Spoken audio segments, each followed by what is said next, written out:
রাজনৈতিক প্রভাব মুক্ত রেখে একটি স্বচ্ছ বাহিনীতে রূপ দিতে পুলিশ বাহিনীকে সংস্কারের সুপারিশ করেছে বিএনপি।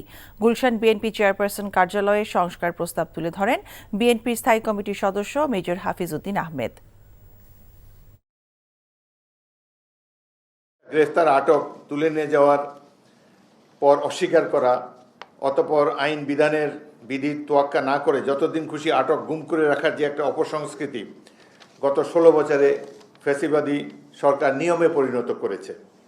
ক্ষমতার অপব্যবহার রোধ, দায়ীদের শাস্তি ও ক্ষেত্র বিষয়ে পুরস্কার প্রদানের নিমিত্তে পুলিশের গ্রেফতার তথ্য বিষয়ক একটি ফর্ম তৈরি করতে হবে।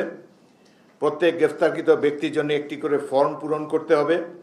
সেখানে সংশ্লিষ্ট গ্রেফতারকারী কর্মকর্তা এবং ভারপ্রাপ্ত কর্মকর্তা এবং ইউনিট প্রধান স্বাক্ষর করবেন সেই ফর্মে।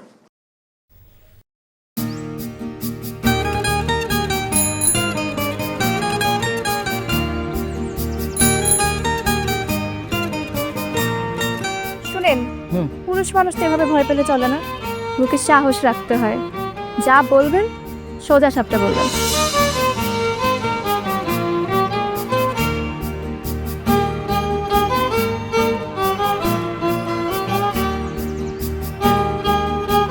তো এই শীতে যে শীতের কাপড় ছাড়া আসছো, এটা কি ঠিক আছে?